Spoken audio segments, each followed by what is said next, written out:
Hello viewers, welcome to Jeevas Nalabagam. இன்னைக்கு வந்து மைதா மாவு சொய்யா செய்கிறது எப்படின்னு சொல்கிறேங்க. இது ஒரு ஸ்வீட்டு மைதா மாவில் செய்கிறது. இது ரொம்ப சிம்பிள், ஈஸியாக, இன்ஸ்டண்ட்டாக உடனே சீக்கிரம் செஞ்சிடலாம். இது எப்படி செய்கிறதுன்னு சொல்கிறேன். இதுக்கு நான் ஃபஸ்ட்டு என்னென்ன வேணுங்கிறத சொல்லிடுறேன். இதுக்கு வந்து மைதா மாவு வந்து நான் 200 கிராம்ஸ் 200 கிராம் மைதா எடுத்திருக்கேன். அதுக்கு வந்து சர்க்கரை வந்து ஸ்வீட்னஸ்க்கு வந்து நான் இதில் வந்து இப்போ 100 கிராம்ஸ் எடுத்திருக்கேன். 1:2 எடுத்திருக்கேன். இப்போ இதில் ஒரு கப் மைதா, 1/2 கப் சுகர் எடுத்திருக்கேன். ஸ்வீட்னஸ் வந்து நீங்கள் நல்லா கொஞ்சம் இன்னும் நல்லா ஸ்வீட் வேணும்னா நீங்கள் இன்னும் கொஞ்சம் சேர்த்து போட்டுக்கலாம், இல்லைன்னா இது கரெக்டாக இருக்கும். அப்புறம் ரவை வந்து இந்த சுகரில் 50 கிராம்ஸ் எடுத்திருக்கேன். அடுத்தது தேங்காய் துருவல் ஒரு 2 ஸ்பூன். இது வந்து நம்ம ரூம் டெம்பரேச்சரில் நார்மல் நெய் இல்லைங்க, மெல்டட் பட்டர் எடுத்திருக்கேன். அப்புறம் ஏலக்காய் தூள், லைட்டாக பேக்கிங் சோடா. இது எல்லாத்தையும் எப்படி செய்யணுங்கிறத நான் சொல்கிறேன். இதுதான் ஃபஸ்ட்டு மிக்ஸ் பண்ணணும். நம்ம இந்த ரவையை வந்து ஃபஸ்ட்டு என்ன பண்ணணும், ஒரு 10 மினிட்ஸ் வந்து 10 to 15 மினிட்ஸ் இந்த ரவையை வந்து நம்ம இப்போ ஊற வச்சிடலாம். இது ஊறினதுக்கப்புறமா என்ன பண்ணலான்னா, இந்த மைதா மாவு கூட இது எல்லாத்தையும் ஆட் பண்ணி ஒரு 20 மினிட்ஸ் இதை நல்லா ஊற வச்சுட்டு அதுக்கப்புறமா நம்ம செய்ய போகிறோம். வாங்க இது எப்படி செய்யணும்னு பார்க்கலாம். இப்போ நம்ம என்ன பண்ணோன்னா, இந்த ரவையை வந்து கொஞ்சம் நல்லா மூழ்கிற அளவுக்கு தண்ணி விட்டு ஒரு 10 மினிட்ஸ் வந்து இது நல்லா ஊறட்டுங்க. 10 to 15 மினிட்ஸ் ரவை ஊறட்டும். அதுக்கப்புறமா நம்ம இதை எல்லாத்தையும் மிக்ஸ் பண்ணலாம். இப்போ பாருங்கள், ரவை நல்லா ஒரு 10 மினிட்ஸ் நல்லா ஊறியிருக்கு. இப்போ நம்ம என்ன பண்ணுறோன்னா, இப்போ மைதா மாவு, இந்த மைதா மாவு வந்து நான் இன்றைக்கி வந்து 200 கிராம்ஸ் எடுத்துருக்கேன். இந்த மைதா மாவு கூட இப்போ நம்ம ஃபஸ்ட்டு என்ன பண்ண போகிறோன்னா, ஏலக்காய் பவுடர் ஃபஸ்ட்டு போட்டுக்கலாம். இது கூட ஏலக்காய் பவுடர் லைட்டாக ஆட் பண்ணிக்கலாம். அடுத்தது வந்து சோடா, பேக்கிங் சோடா கொஞ்சம் ஆட் பண்ணிக்கலாம்.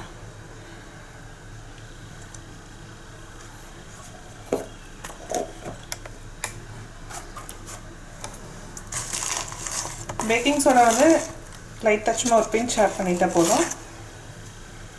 இப்போ இது எல்லாத்தையும் நல்லா மிக்ஸ் பண்ணிடலாம்.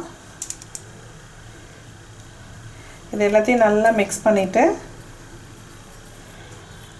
இது கூட இந்த வெண்ணெய் வந்து நீங்கள் நார்மலாக ரூம் டெம்பரேச்சரில் இருந்தால் போதும். கொஞ்சம் மெல்டடாக ஒரு ஸ்பூனுக்கு எடுத்தால் போதும்.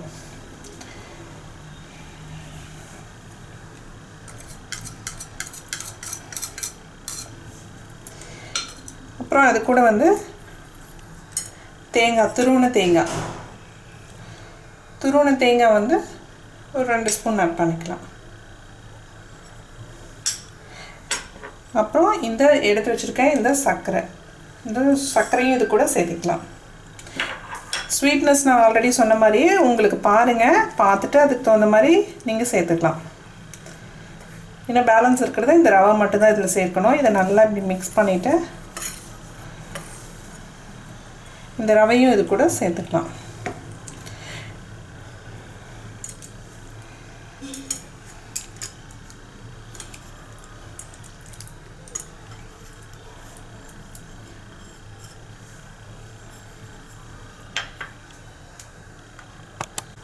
இந்த ரவையும் சேர்த்துட்டு நம்ம நல்லா மிக்ஸ் பண்ணிக்கலாம். மிக்ஸ் பண்ணும்போது நீங்கள் கொஞ்சம் கொஞ்சமாக தண்ணி சேர்த்துக்கலாம்.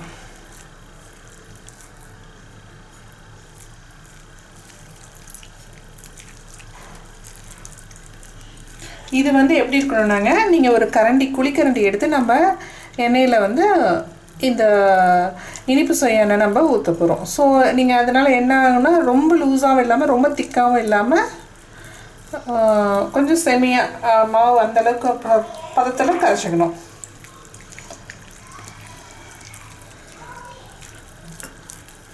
ஸ்வீட் மட்டும் நீங்கள் மிக்ஸ் பண்ணிவிட்டு டேஸ்ட் பாருங்கள். உங்களுக்கு ஸ்வீட்னஸ் இதே போதும் அப்படின்னா விட்டுருங்க. இல்லைன்னா இன்னும் கொஞ்சம் லைட்டாக இன்னும் கொஞ்சம் உங்களுக்கு நீங்கள் இன்னும் ஒரு 50 கிராம்ஸ் சுகர் சேர்த்திக்கலாம். ஒரு 4 ஸ்பூன் கூட சேர்த்திக்கலாம். கொஞ்சம் கொஞ்சமாக தண்ணி சேர்த்துவேன். ஏன்னா நம்ம வந்து ரொம்ப லூஸாக போகக்கூடாதுங்க. ரொம்ப லூஸாக ஆகிட்டோம்னா என்ன ஆகுனா, நீங்கள் எண்ணெயில் வந்து இதை ஃப்ரை பண்ணி எடுக்கும்போது ரொம்ப ஆயில் இழுக்க ஆரம்பிச்சிடும். அதனால் நம்ம கரெக்டான ஒரு இதில் தான் மிக்ஸ் பண்ணி வைக்கணும். இது எல்லாத்தையும் நல்லா மிக்ஸ் பண்ணி ஒரு 20 மினிட்ஸ் விட்டுருங்க.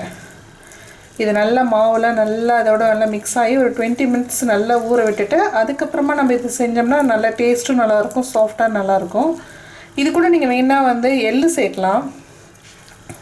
கொஞ்சம் லைட்டாக எள்ளு 1 ஸ்பூன் சேர்த்திக்கலாம். இல்லை பீனட்ஸ் நிலக்கடலை இருக்கு இல்லைங்க, ஃப்ரை பண்ண நிலக்கடலை, அதையும் சேர்த்தும் செய்யலாம், நல்லாயிருக்கும் டேஸ்ட்டு. இது நான் இன்றைக்கி செய்கிறது ஜஸ்ட் ப்ளைனாக தான் செய்கிறேன். தேங்காய் மட்டும்தான் இதில் சேர்த்திருக்கேன், துருவன தேங்காய்.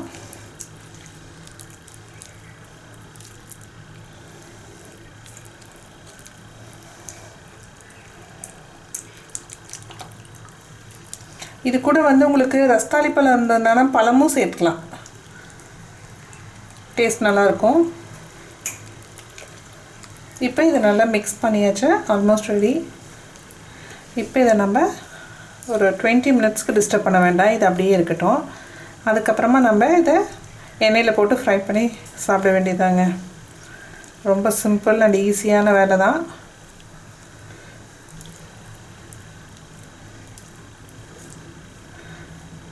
பார்த்திங்கன்னா இந்த அளவுக்கு இருக்கணும், ரொம்ப லூஸாகவும் இல்லாமல். எடுத்து நீங்கள் இப்படி கரண்டியில் அள்ளி இப்படி ஊற்றுறப்ப வந்து இந்த பதத்துக்கு இருக்கணும்.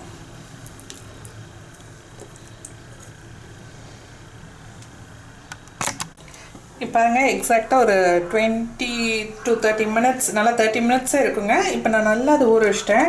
இப்போ இந்த மாவு ரெடியாக இருக்குது. இப்போ நம்ம எண்ணெய் காஞ்சிருக்குங்க. இது நான் கடலை எண்ணெய் தான் யூஸ் பண்ணியிருக்கேன். நான் வந்து இந்த சுகர் வந்து நான் சொன்னேன் இல்லைங்க, 1க்கு 1.5 யூஸ் பண்ணணுன்னு. இப்போ 1 கப் நீங்கள் மாவு எடுக்கிறீங்கன்னா 1/2 கப்பு, அதே இன்னும் கொஞ்சம் சேர்த்து ஒரு 3/4 கப் நீங்கள் போட்டுக்கிட்டிங்கன்னா கரெக்டாக இருக்கும் ஸ்வீட்னஸ்க்கு. நீங்கள் ஸ்வீட்னஸ் பார்த்துட்டு அதுக்கு தகுந்த மாதிரி சுகர் சேர்த்து ஆட் பண்ணிக்கலாம்.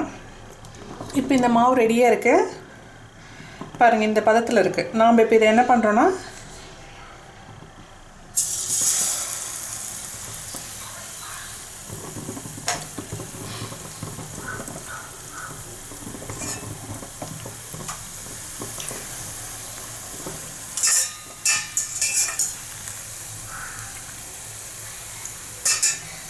இது ரொம்ப சிம்பிள் தாங்க, டேஸ்ட்டும் சூப்பராக இருக்கும். நான் இதுக்கு எல்லாமே வந்து ஆர்கானிக் சுகர் தான், அன்ரிஃபைன்ட் சுகர் தான் யூஸ் பண்ணியிருக்கேன்.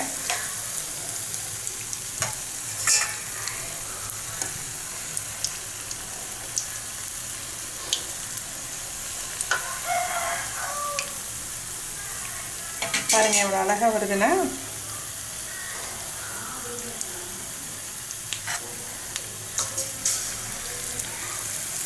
நீங்கள் இன்னும் கொஞ்சம் திக்காக போட்டிங்கன்னா லைக் போண்டா டைப்லேயே வந்துடும், கையிலே நீங்கள் எடுத்து போடலாம். பட் நான் வந்து இந்த மாதிரி நாங்கள் இப்படி லூஸாக தான் போடுவோம். இது நல்லாயிருக்கும், உங்களுக்கு டேஸ்ட் நல்லா கொடுக்கும், சாஃப்டாக இருக்கும்.